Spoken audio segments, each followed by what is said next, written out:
let me tell you a little bit about Shawn. So, musician, educator, and clinician Shawn Goodman Royer is an assistant professor of music at Marian University in Indianapolis, where she directs the jazz ensemble, teaches clarinet and saxophone, is a university supervisor, and works with pre-service educators in music. She previously served as an associate instructor of music education at the IU Jacobs School of Music, where she is currently a doctoral candidate, and served as an adjunct instructor of music at IUPUI and at Butler University School of Music. Professor Goodman was a university supervisor in music ed for IU and Butler University. Shawn was the clarinet clinician for the Music for All MFA National Festival in 2015 and 2017, and for the MFA's Summer Symposium in 2015 and 2019. She presents clarinet and jazz workshops regularly to educators and students at music educator conferences, high schools, and middle schools as a Yamaha performing artist and a Van Doren artist clinician. Shawn placed runner-up in the Sisters in Jazz International Collegiate Competition in the year 2000. Her first solo album, Not Benny's Goodman, was released. Sorry, I'm letting people in. Her first solo album, Not Benny's Goodman, was released in September 2013, and she is featured on 2 Wave Mechanics Union albums. Last year, Shawn presented research at the Jazz Education Network National Conference in Reno and at the International Symposium on the Philosophy of Music Education in Canada. She also co-authored a book review, which was published last year in the Arts Education Policy Review. Shawn holds a Bachelor of Music in Education with a concentration in jazz studies from the University of Indianapolis and a Master of Music in Clarinet Performance from the Butler University School of Music. She hopes to finish her PhD in music education with a minor in jazz pedagogy and specialization in saxophone in December of 2020. Professor Goodman Royer founded and directs the SYO Summer Music Programs, a nonprofit organization that offers full symphony orchestra, jazz ensembles, chamber ensembles, ukulele ensemble, handbell choir, and adaptive percussion ensemble to middle school and high school musicians. She is also the director of the 65th Street Klezmorim and maintains an active career performing jazz. Shawn Goodman Royer plays Yamaha clarinets and saxophones exclusively. Isn't it like the most humbling thing, Shawn, to hear your bio read aloud? I feel like we kind of crawl into ourselves while it's happening. But the best musicians are equally accomplished as they are humble. And you are one of these people, Shawn, that as I read that, I know what an incredible rock star you are. Everyone here is coming to learn what a rock star you are. And yet no part of you ever feels like you have achieved that status in music. And I will just say, I think it's what makes you a sensitive and incredible musician. So we are thrilled. I am personally thrilled to be joined by you tonight. We have had the opportunity to talk, Shawn and I, and kind of plan a little bit for tonight, but she does not know what I'm going to ask. And we're just going to have a conversation and get to know you and your process a little bit. So thank you for being with us tonight. Yeah, thanks for having me. I'm real excited. Absolute pleasure. So I will start with the question that I have asked all of our masters up to this point. So I've just read a very thorough bio, and I would like to know, how do you define yourself? Well, I define myself mostly as an educator now. That has really become my purpose. I'm still a musician. I still love making music, but I love teaching other people how to teach music. How is how do teaching and performing differ in terms of fulfillment? For me personally, Yeah. well, I think when I play music for other people, I get personal satisfaction of making the music and enjoying the sounds, and I get the satisfaction when the people in the audience come and tell me how much they enjoyed listening to me, or listening to, my group or whatever it is. But when I'm teaching students, it's a different experience because um, it's not just like some kind of, I don't know, personal satisfaction that I'm getting, but it's like this, it's this knowing that I've just helped somebody to teach all of these other people. You know what I mean? And it's like, I've kind of taken the time over the past few years to identify areas where I feel like educators feel underprepared when they get out and are teaching. Right. And so I've really worked on developing better pedagogical processes and trying to impart them on, teachers at conferences and the students I work with, at Marion, and my interns in my youth orchestra program.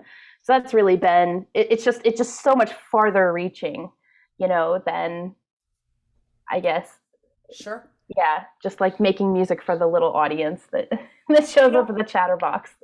and I love this, and I love your response. I ask this because there is a common thread. So you are the third artist, master that I'm interviewing now, and I had the opportunity to sit with Cantor Roger and Dr. Michael Messina, and there is this thread of while we enjoy performing, and that is a world unto itself, there is a thrill that comes with imparting knowledge or planting a seed and then getting to watch it bloom, is a thrill unlike any other. Mhm. And I'm just noticing this commonality between these incredible musicians. So let me ask you, since you brought up pedagogy and process, and I didn't think we were going to go there yet, but you very recently published a groundbreaking article, and I'm wondering if you can tell us a little bit about that. Sure. I certainly hope it's groundbreaking. It hasn't been out long enough yet to really know what kind of impact it'll have. But my wife and I just collaborated to publish this article. She works in psychology, so this for her is kind of right up her alley, and because I work in music and education, it's right up mine. So we wrote this article called "Better Ways to Support LGBTQ Youth in the Music Classrooms." And basically, we kind of made like a bullet point list of like things that educators can do, and really a lot of it applies outside of the music classroom and other classrooms, and really every area, I think. But things that you can do just to show that you're an ally, that you're how we say okay with the gay, that you're that you're accepting, and that that you're an ally. So like one thing you can do is to put your pronouns in your email signature. And it might seem kind of odd, to people that aren't in the community, but it's really important because it shows that you get it, that you value other people's pronouns, and you're putting that out there as an ally to normalize that. That it's not just trans people that should have to say their pronouns. Okay, that's something we can all do. So that's one thing. Another thing that we talked about is this idea of, I think you and I were talking, called it kind of costumes, right? But this idea that we assign what people have to wear based on their gender. And, for somebody that maybe doesn't feel comfortable wearing dresses, that can be really uncomfortable when a band director tells them that all the girls have to wear dresses and all the boys have to wear tuxes, Sure, you sure. know? And I know you and I spoke about this a little bit, but very often, I mean, I grew up steeped in kind of the classical world. It Hmm. was okay, ladies, white top, black skirt, Right, formal black gown. As we got older and became more professional and we were traveling, there was a black gown that had to go everywhere we went. And right. and you're absolutely right that in the late 90s, early 2000s, I mean, nobody was thinking about am I comfortable in this gown? And yet there were people thinking, I'm not comfortable in this gown. Right. We just did not go out of our way to recognize that. Right. One of the pieces of research that is in this article, and I do think it's groundbreaking because I like to do a lot of reading on the process of conducting and Hmm. how to run choral rehearsals, and I'm always looking at journals, and I've never read anything like this before. And for somebody who proudly considers myself an ally, I would say that at IHC we consider ourselves proud allies. Um, and particularly in the last couple of years, I have re-examined my own processes.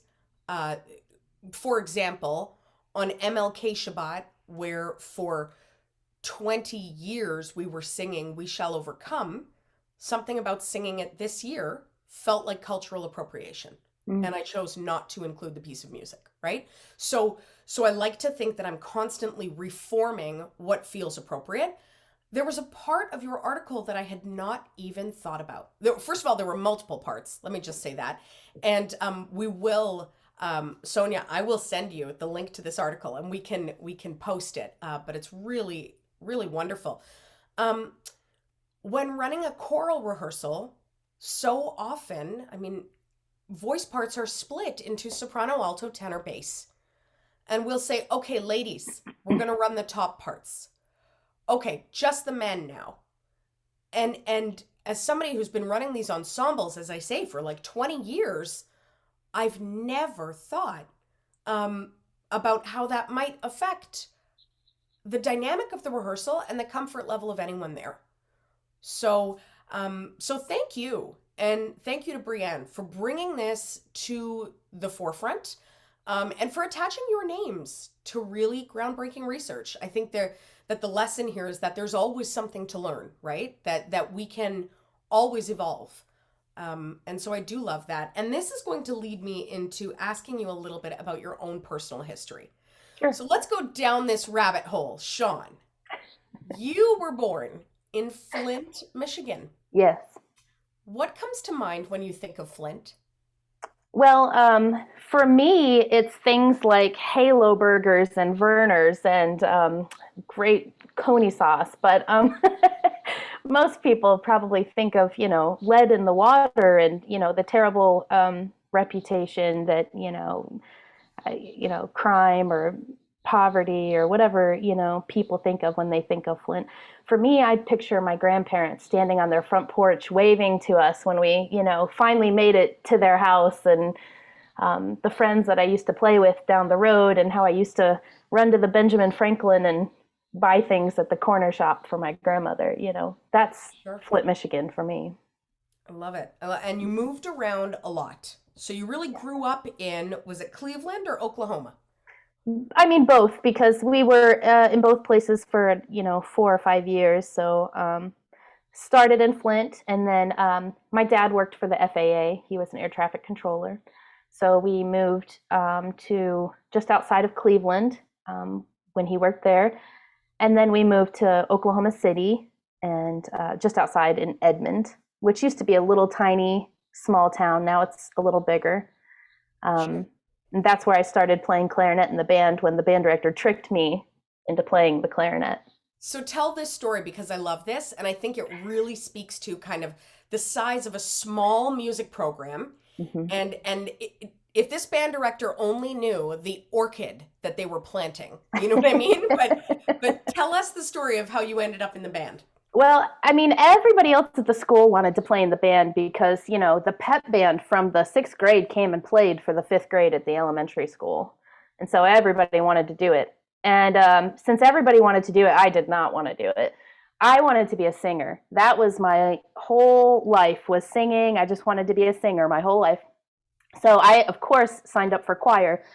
And I got a phone call from the counselor that said only 2 people in the whole school had signed up for choir. So they weren't going to do a choir. So she said, you ranked your 4 specials options as choir first, and then PE, and then art, and then band. I had put last. So she said, you can do PE, but you'll be the only girl in there. I'm like, I don't know. I don't know if I want to do that. She said, well, then there's art or band. Which one you want to do? And I said, well, I don't know. I guess band has something to do with music. So, I'll do band. And so I got in there. And of course, I'm one of the last people to register at this point. So he's like, well, what instrument did you want to play? And I said, well, I wanted to play an English horn or maybe a French horn or maybe a flute.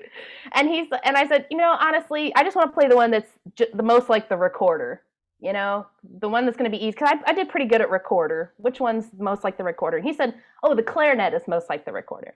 Just so you know, that's a lie. It's not. The saxophone is clearly more like the recorder, but he needed clarinets, obviously. And then I told my dad, and he said, you know what? I have a clarinet up in the attic. I used to play one in 4th grade. So I'm like, okay, perfect. That'll be cheaper. So I played his clarinet, that Wow. he played however long before that. And that's how I got conned into playing the clarinet. So I don't know if I shared this with you. I mean, first of all, can you imagine wanting to do PE more than playing clarinet? Like, I don't think I want to do PE more than anything in the universe, just so you Not know. anymore, anyway. Like ever. And then and also, I don't know if I ever told you, but when I was in high school, in an arts high school, we had to do arts rotations, and so I had to play the clarinet. Oh, Um, okay. and my not the clarinet, my God, not the clarinet, the recorder, the Oh, yeah. recorder. My Yeah. mother actually showed up and told the band teacher that I was not allowed to practice at home. That's how bad it was. So I had to go to school early to practice recorder so that my family didn't have to hear it. So I love this about you. So okay, so you end up you're in 6th grade, you're playing a lot of kind of Hal Leonard repertoire, like all the, they all learn how to honk out the Star Wars theme, hmm right? Oh, Um, yeah. We weren't that good. We couldn't do Star Wars night. No, we weren't even Tell there. me, what was it about jazz? When do you start kind of dipping your toe in that pool? Oh, well, I can tell you. Okay, so just to kind of get there, in 6th grade, we moved in the middle of the year to Indiana. Okay. 8th grade, I was at Whiteland schools for that year or most of that year. And I had somehow managed to get the first chair in the section, the top clarinet player. But the second chair girl had been first chair the year before, so she was always challenging me every week. The only reason I ever practiced was just to beat this girl at challenges, okay? The only challenge I lost that whole year, I'll never forget, was a song called Jazz Cat. It was the coolest song because it was jazzy, but it was the only one I lost my challenge at. Go figure. So I mean, that's when I thought it was cool, but I asked, could I join the jazz band that year? And the band director said, no, you're not allowed because you're a clarinet player. You have to play a saxophone to be in the jazz band. So I was actually not allowed in jazz band in 8th grade. In 9th grade, I found a used alto saxophone at a garage sale for $50. So I bought it and taught myself a little saxophone so I could join the jazz band. So I kind of got a late start, honestly, at jazz.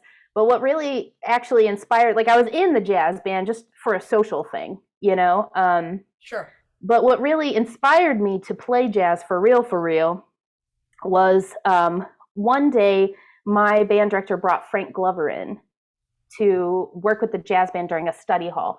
I wasn't in the top jazz band. He was only working with the top jazz band. We had like 3 jazz bands at our school at the time. This was at Center Grove. And so I was just in there hanging out with my friends watching this masterclass. And it's a funny story, but one of my friends dared me to tell Frank Glover that he looked like Stephen King. Okay. And I'm a jokester, so I was like, okay, I'll do that. So I went and told him, and he was like, but Stephen King is ugly. And I was like, oh my gosh, I'm so sorry. Like, I didn't even know. I didn't even know what he looked like. My friend just told me to tell you. I'm so sorry. And he was like, that's okay. You're really funny, Did you want to come take a lesson sometime? And I'm like, sure. So I actually went and took a lesson from him, and he gave me one of his CDs. And when I left, we put the CD in my dad's driving me home. We put it in the truck, and I was listening to it. And there was this song that he arranged. It was America, but it was for clarinet with a string orchestra and a jazz combo. And in the middle of it, he hits this really high note in perfect unison with the piano. And it's just the climax of the whole piece. And I'm getting chills just thinking about it, because it was the first time ever in my life that like a piece of music or a recording had actually given me chills. And I realized in that moment, just sitting in that truck with the sound all around me, that like that was my future. Like I had to do that. I had to play that music. So that's when I really started practicing to get better, not just, to win a challenge or a chair or something. I went from like fourth chair in my high school band that freshman year to first chair in the state my sophomore year. And that is, I mean, just hours upon hours upon hours of practicing. That's all I did. I actually, because we didn't have the internet or cell phones, Right. so Right. I just went in my basement like all day during the summer. I would spend about 8 hours a day in the basement sight reading music with a metronome Right. and just playing the hardest things I could get my hands on. Like I just was playing all the time. I don't practice like that anymore. I kind of wish I did sometimes, but that's Well, all you I did then. certainly, I'm going to use this as a segue into your first example because I want Sure. people to hear what that fourth chair in freshman year sounds like now. So, this is a recording from your first solo album in 2013. Yeah. It is, do you want to set it up for us? It's called Tenderly. Yeah, sure. This is Gary Walters on piano. If anybody knows Gary, he's incredible. We did a duo album, and Tenderly, this I always hear in my mind like Sarah Vaughan singing this. So that's Beautiful. that's what this is. Yeah. Here we go.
could listen to that for hours, Shawn.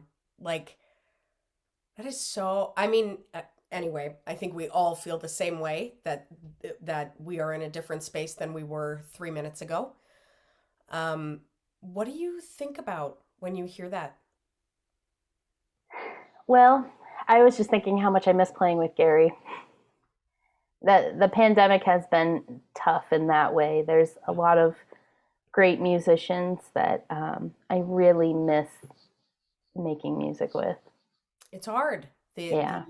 Our, the musical world is broken, will never be the same.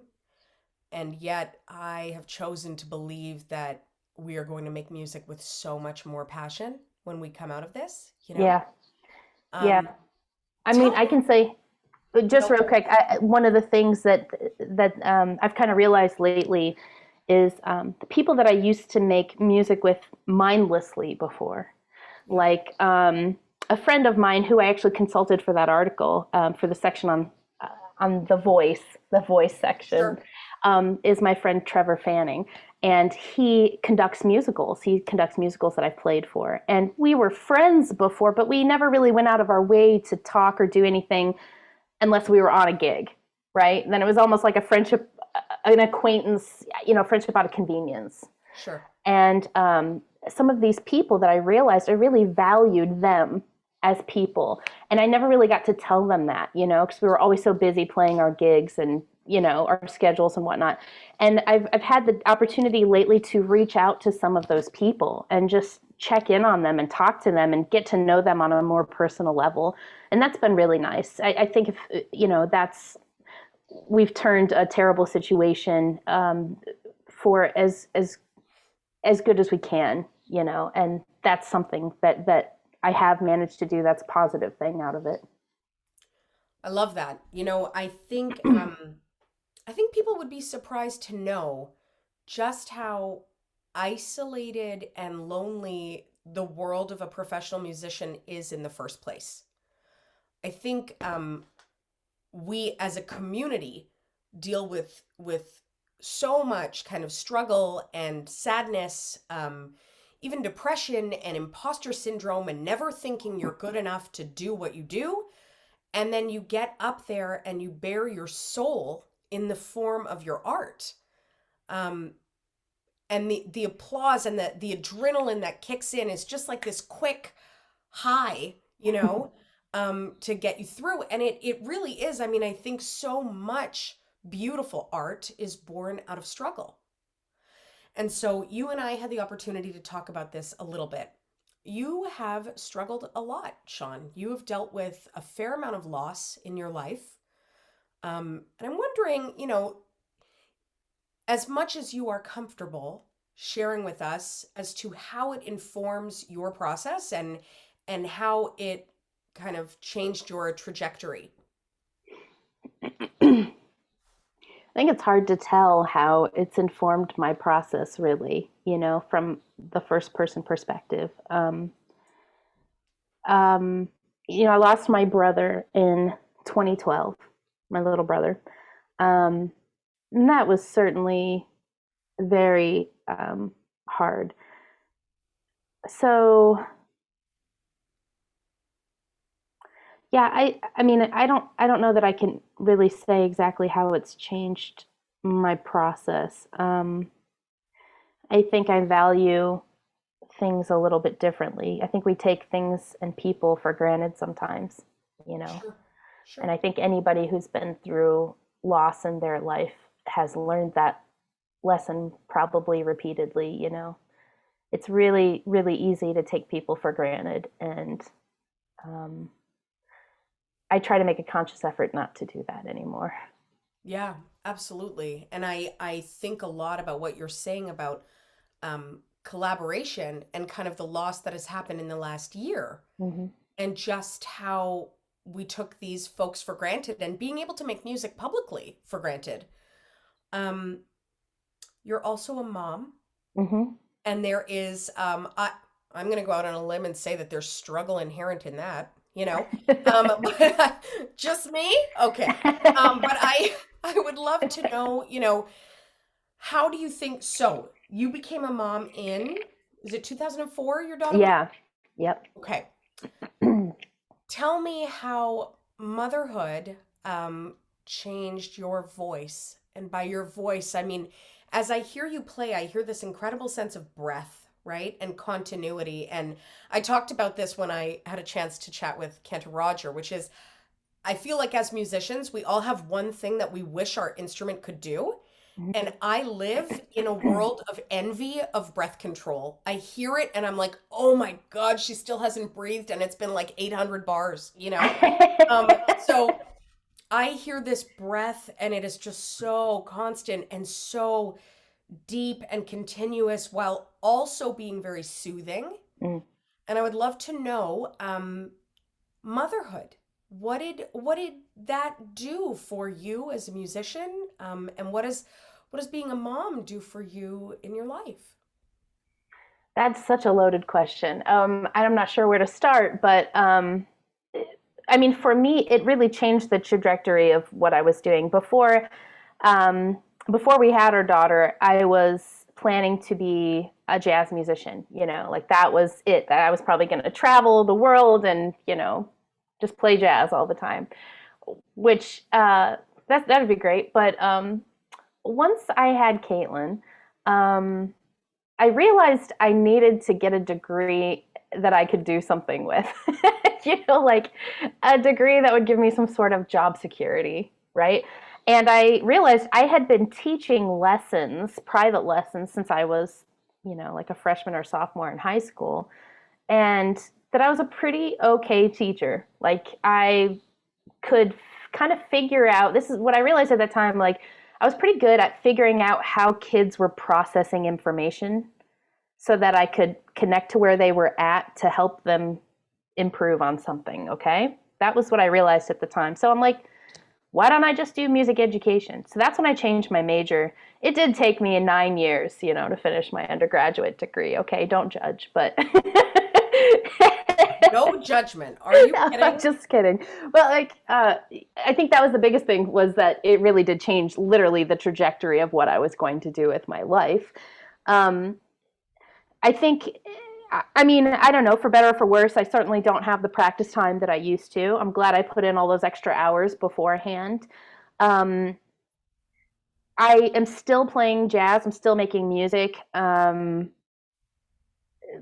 But I think I'm less focused on my own personal solo career, and more focused on being a good mother and teaching and making music wherever I happen to have those opportunities. But I'm not like seeking out things anymore like I used Sure. to. Yeah. Well, and I think you've also, I mean, reached a point in your career, and you wouldn't say this, but I can say this, where you are being sought out, Sean, that you are not having to seek out opportunities in the same way, and Right. that is because of the work you've done. Tell me about the youth orchestra because it's a huge part of who you are and your life, and let's talk about that. Yeah. So that would have been in like, I don't know, 14 years ago, I guess. I founded, it used to be called Symphonic Youth Orchestra of Greater Indianapolis. And we just recently changed the name to SYO, Summer Music Programs, because it's not just a youth orchestra anymore. It's also a jazz band, a ukulele ensemble, a handbell choir, an adaptive percussion ensemble, and of course the orchestra and chamber ensembles. So yeah, it's kind of evolved to that. Really, we started making the more ensembles when my wife Brienne got involved with it, and she just had all these great ideas, like we need to do this and this and this, and so it's really blossomed since then. But so it's been about 4 years now, I guess, for that. Um, but yeah, I just decided I wanted to conduct an orchestra one day, so I made an orchestra. you Love that. know, yeah, and it's like any nonprofit organization. When people believe in it and are active in it and support it, it starts to kind of become its own living, breathing thing. Right. And so we have to do certain things every year, but we have this great group of parent volunteers and college interns that run a lot of it. And Brienne runs a lot of it behind the scenes with the website and setting up auditions and all that kind of thing.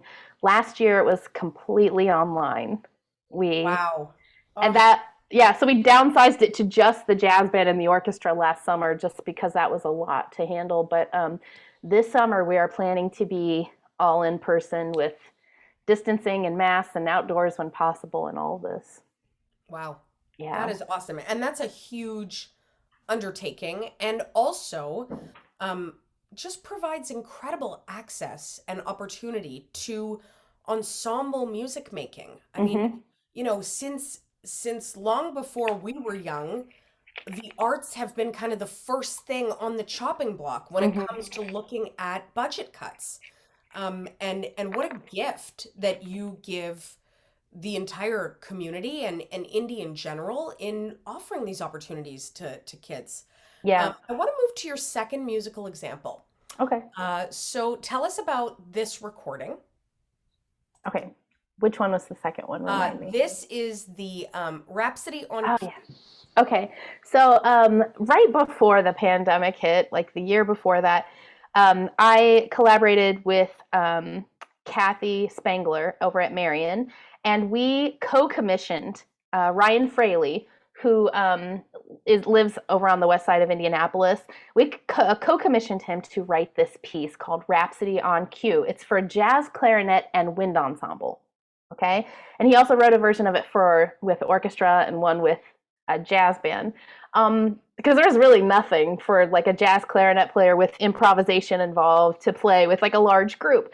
So we co-commissioned, we performed it with a few different ensembles. I played it with the the Indiana Wind Symphony, my youth orchestra, the Marion Wind Ensemble, and then we also recorded it in the studio with a couple different with the jazz band and with the wind ensemble. This one's a wind ensemble. This is just a studio wind ensemble that like records the same group that records Hal Leonard recordings that you would listen to on like Pepper's website if you go to purchase sheet music. So it's just a studio ensemble. You know that the I don't know if it was the Indiana Wind Ensemble or not, but it was, I think, 3 days after moving to Indianapolis Yeah. that Jim and I and a 4.5-year-old little boy were running around. He was running around Carmel, Hmm. the kind of area in front of. Why is the word not coming to me? Is it the Palladium? I think Yeah, it's at the yes. Palladium. Okay. Yeah. And there was this ensemble playing, and we had these folding chairs, which I've learned in Indiana you need to have folding chairs, and and then this person gets up and starts playing the clarinet like I've never heard in my life. And I turned to my husband and I was like, "Who is that?" That was you, my friend. And I think I may have come up afterwards and introduced myself, but I don't know that I did. I think I might have, but Benjamin was pretty obsessed with meeting the person playing the tuba. Like that was happening. But so before I even knew that you were connected to IHC, I was just blown away. So Yeah. let me share this. This is Rhapsody on Cue.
love those studio ensembles because they're so good and they sound like they've been working together forever and you literally meet the people 20 minutes before. Yeah, yeah. But that is fantastic. What advice would you give yourself? So if you were to go back and talk to maybe like 18-year-old you, um, what do you think? Hmm. What advice do you give your students? Well, the advice I would give myself would definitely be better, different than different than the advice I would give my students. I mean, I would have told myself, stay out of trouble. It's okay to be gay. Probably would have told myself some of those things. Um, Advice I give my students, I mean, lately, a lot of my students are dealing with a lot of stress. That's the biggest thing. I think everybody in my life is just overwhelmed with a lot of stress right now. And it's hard to take somebody's stress away. You can't, like, there's nothing you can say to, like, make them feel better or make the stress go away. Sure. So, a lot of times I'm learning that my students they just need somebody to listen to them. So sometimes it's not really what you say at all. It's just being somebody to listen. Yeah. And sometimes it's being comfortable not saying anything. You know what I mean? Yeah, It's sitting in the openness or kind of discomfort of letting someone unpack something and just being present for it, you know? you're absolutely right. And that's something I'm still very much working on. Um, but I am consciously working on that. Yeah. Well, and I think we all are in that it's we have such a temptation to try and fix things when people Hmm. come, especially students, to kind of bare their soul and you just want to fix it for them. Yeah, Um, and there's so much value in just listening. Um, yeah, Talk to us about so you would tell yourself it's okay to be gay. yeah, absolutely. When did you come out? Um, well, I came out twice. So I came out first when I was like 18-ish, and I told my parents, and they're like, "It's your life. Do whatever you want. That's cool. I still love you." They were super like understanding and like accepting, and I think they really just thought it was a phase. So they were just like, "Yeah, whatever. Okay, you want to dye your hair blue too?" And I think so. I ended up coming out again later in life. I mean, it's kind of a complicated. My life is complicated, but like um, when I decided about 17 years ago that it was time to have a baby, I just found one of my like very good friends, and he wanted to have a baby, so we were just like, "Hey, let's try once," and it worked. It works. Did you know that it actually works? I had no Just idea. once. Sure. So, and so then I decided, oh, well, now I'm a mom. Like now I need to like be a mom and I need to like have a husband and like be an adult now. Now it's time to grow up. You know what I mean? So that Sure. was kind of like, so I just kind of lived my like straight life for a few years. And, it wasn't until like 5 years ago, I guess, that I finally realized, like, you know what? I think if I'm happy, like my daughter will be happy, because I was like living my whole life thinking this whole like self sacrifice thing, like Sure. I just need to, you know, live this life now because it's best for everybody else. And everybody else is happy, and I need to just not rock the boat and just find my own happiness, in, our beautiful daughter and my career, right? But eventually I was Right. just like so unhappy and finally, just decided to like live my best life and be me. And eventually, um, my wife Brienne, we actually met in a big band, like I don't know, 6 years ago maybe. And one day I was just like, you know what, I'm ready to start dating again. And I started dating, and one day I wanted to meet new people, so I called up Brienne, who was a very good friend of mine. I'm like, you've got to help me meet some people. And she's like, okay, I'm going to help you meet people, and we ended up going out. And then like, it was like, eventually I realized she was the person I was trying to meet. Love But it. I love that in a desire to model for your daughter what authenticity and happiness looks like, mm-hmm, it led you full circle to mm-hmm, kind of coming out. And I imagine, I mean, you haven't said this and I don't know if you feel it, but I imagine if you had recordings of the music you made while you were trying to fit into the box that society, or at least you felt society wanted you in, mm-hmm. versus how you play now, I imagine that there is a sense of authenticity and freedom in the improvisation that you do. I would 100% agree with that. I definitely feel more free in general. I don't feel as worried, that people are judging me or that I need to match some, idea that everybody else has of what I'm supposed to sound like. Sure. So that's Sure. interesting. I hadn't even really made that connection until you just said it. That yeah, that is all connected for sure. Yeah. Absolutely. I think it's so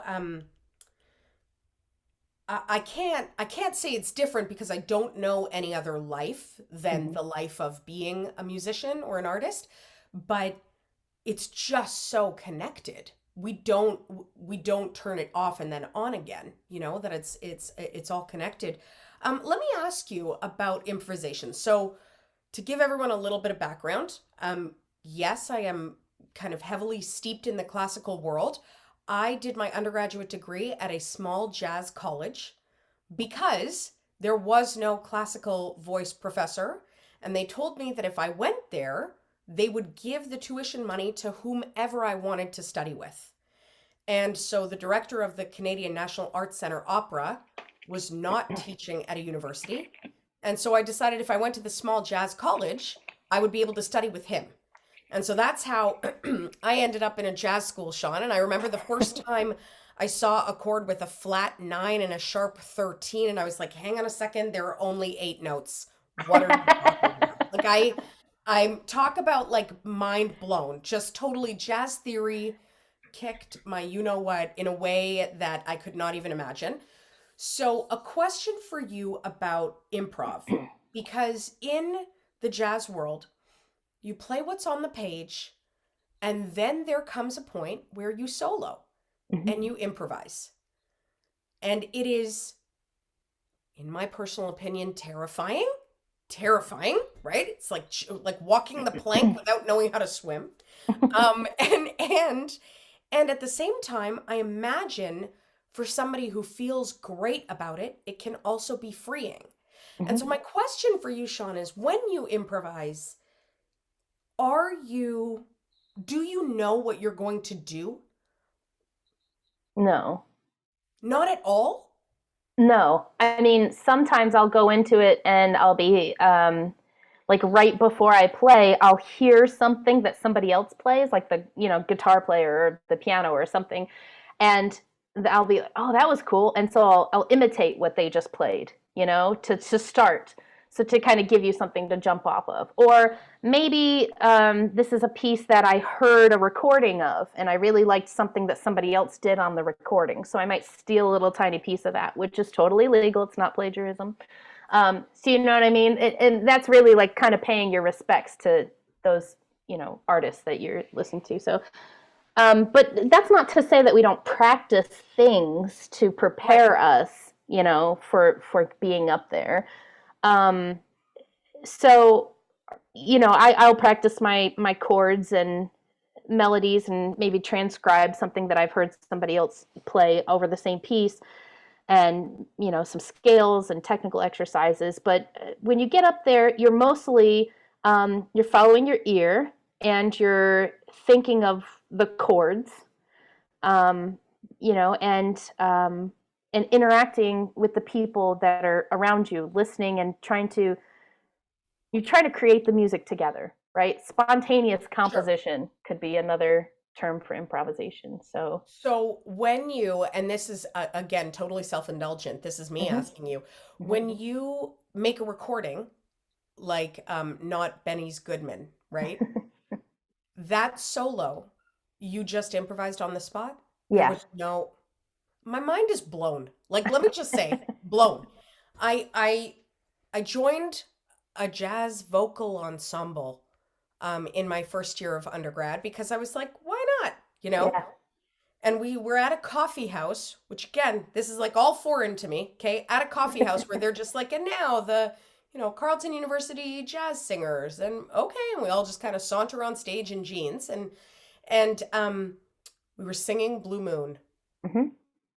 and conductor says, we get to the end of the phrase, and the conductor says, "Take it, Aviva."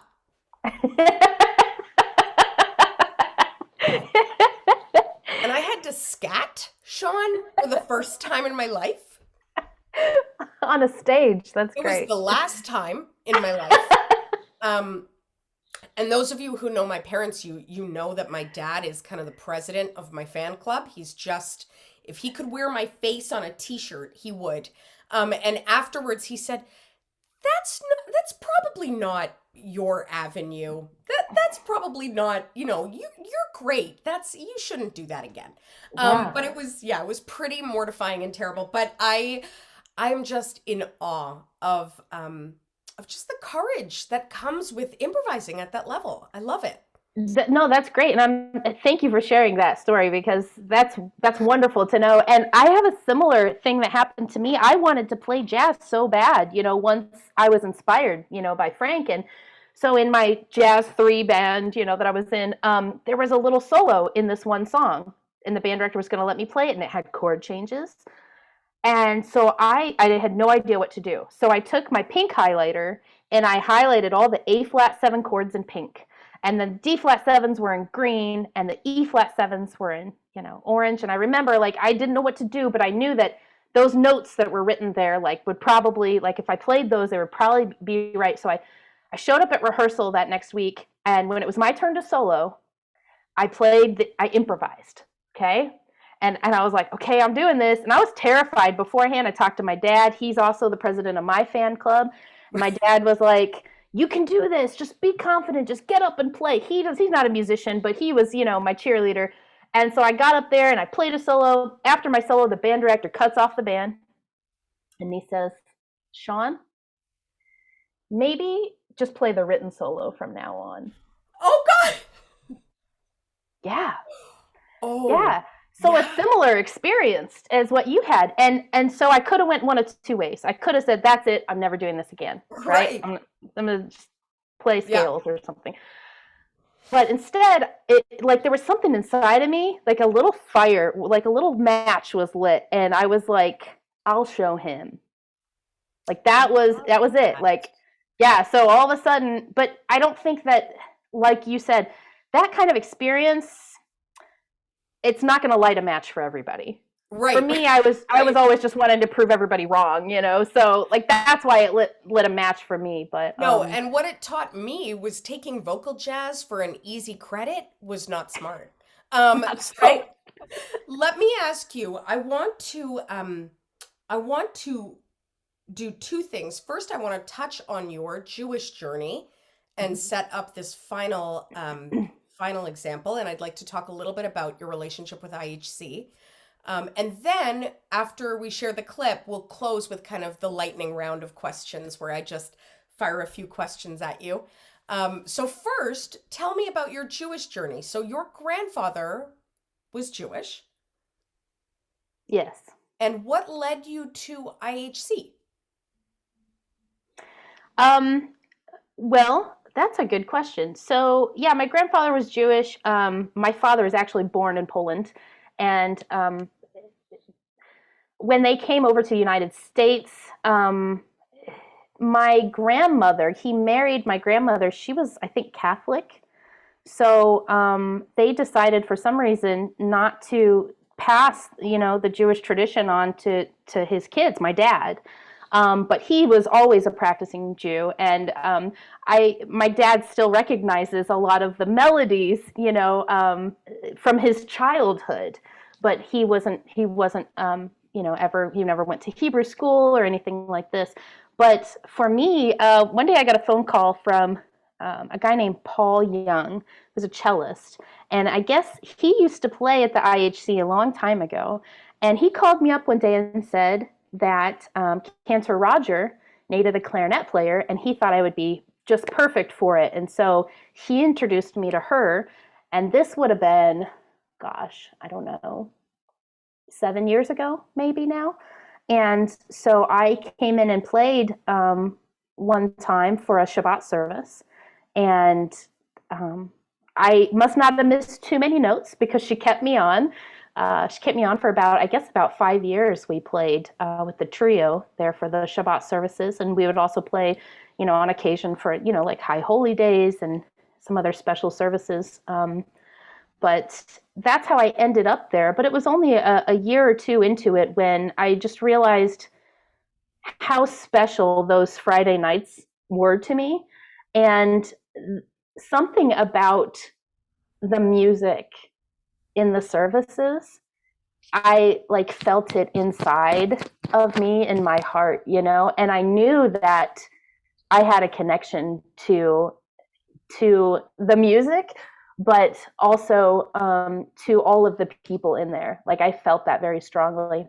And so I know one day I went and talked to Rabbi Brett and said, I told him how I felt, and I told him about, my family connection, and that I just really wanted to explore that more. And I really wanted to, become Jewish. And he was like, he had to tell me no a couple times because that's, what they have to do. And, but he, gave me some books to read, and I met with him a few times and went to some classes. And, but this whole time I've been working on my PhD, as you said.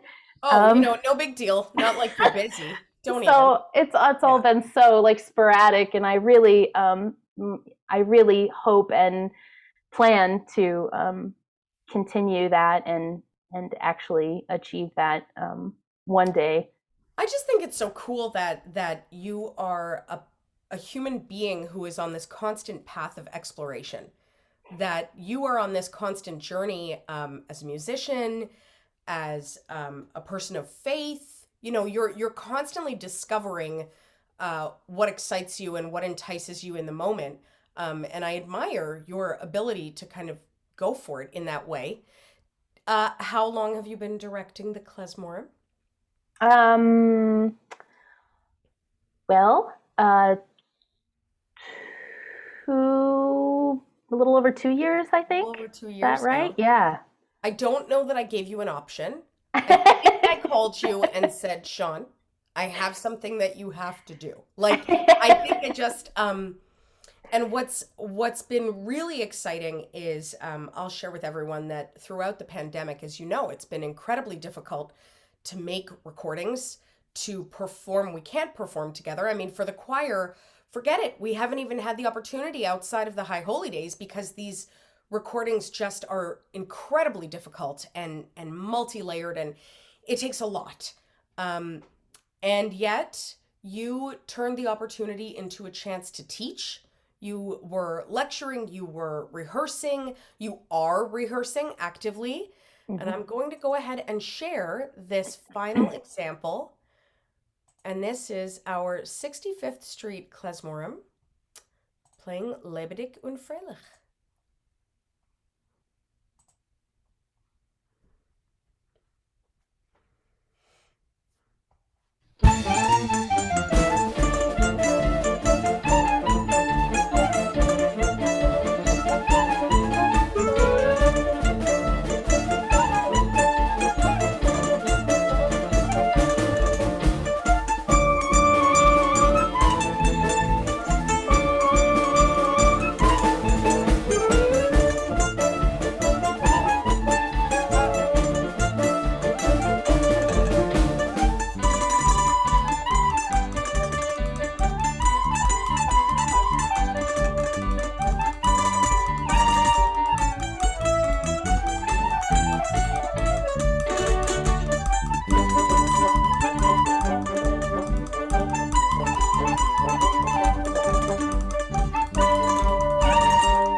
awesome. That is so awesome.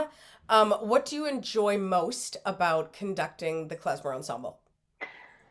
Well, I don't really conduct them. I just play with them, and I think that's what I enjoy the most about it. Well, actually, no, I'll take that back. I do enjoy playing with them, but all of the people in the klezmer ensemble are super cool, and I love the camaraderie within that ensemble. Um, Everybody is just so excited to be there. Like, they're not getting paid to play in a recording session, like some of the groups that I played with before. They all are all there because they want to be there, you know. Well, and you hear it. You hear it in Yeah, the music, right? You hear it in the way, even in that recording. Yes, it's the notes on the page, but the joy that these people feel coming together to make music yeah, is something that translates directly into the sound. yeah. And you've done incredible things, Shawn, and I hope you know just how grateful we are to have you, Thank you. um, and how the ensemble really sings your praises.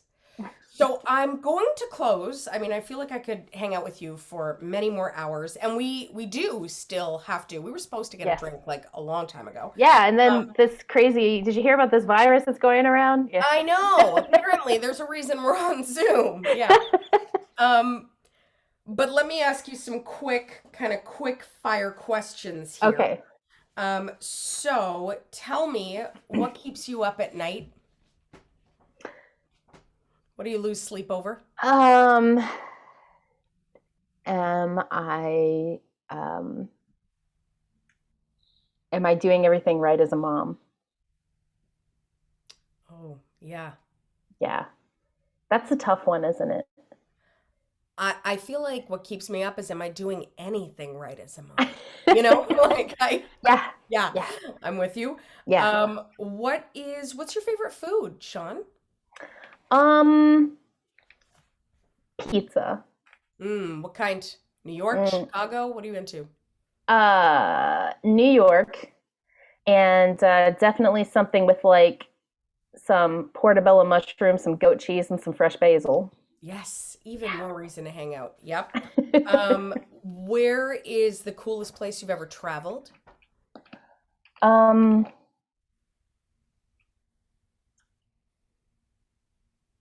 um, that's a hard one. I haven't really been to a lot of places for real, for real. I mean, I lived a lot of places. I mean, some cool places. I liked when I went and presented at that conference in Canada, in It's a big place. Ontario. Where were you? Yep. Ontario, yeah. Yep. And that was super cool. And I used to live in New Orleans for a short time. That was really cool. New York Nice. City is really cool. Um, I think New York City is probably the coolest place I've been. And where would you like to go that you've never been? Oh my gosh. I would really like to go to Poland one day. Hmm. I heard that they're making some LGBT free zones, which is not okay. So I don't want to go.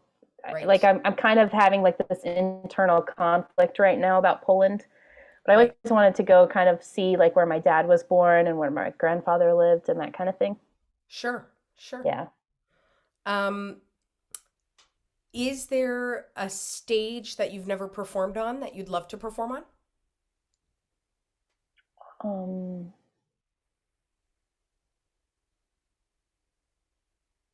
I haven't really thought about that. I already took my youth orchestra to Carnegie Hall. They performed on the main stage at Carnegie Hall. I conducted the concert there. Oh, So that's kind of like it for me. Like that was it. I already reached my that's it. I the know. highlight of my career. That's it. It's over. That's it. Peak too soon. Um, Tell me what is your favorite piece to play? What is just self-indulgent? What do you love to play? I really like that Rhapsody on Cue piece that Ryan wrote. Ryan Fraley, the one that we played a little bit ago.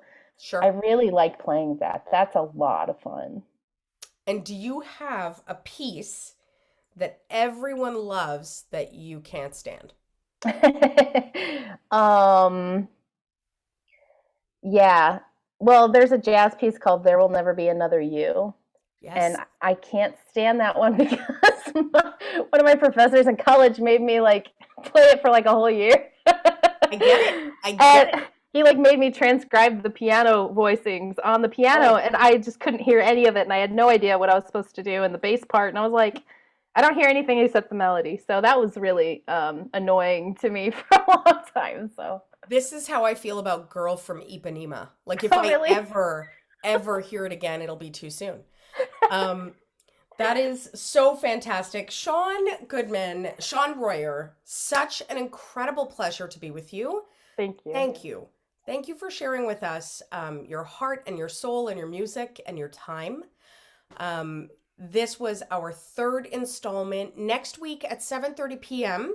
for something completely different, I'm going to be joined by Claire Longendijk, recently Dr. Claire Longendijk, who is a classical pianist here in Indy, who we have been working with. She is playing at the Sisterhood Seder with me. So I'm looking forward to introducing her to all of you and giving you a chance to get to know her.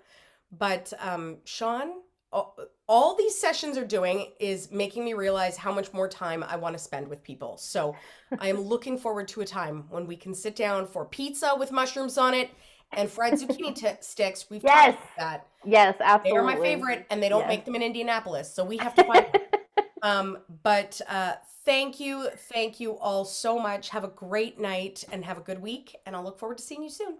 Thanks for having Good me. night. Thank Thank you. you. Bye.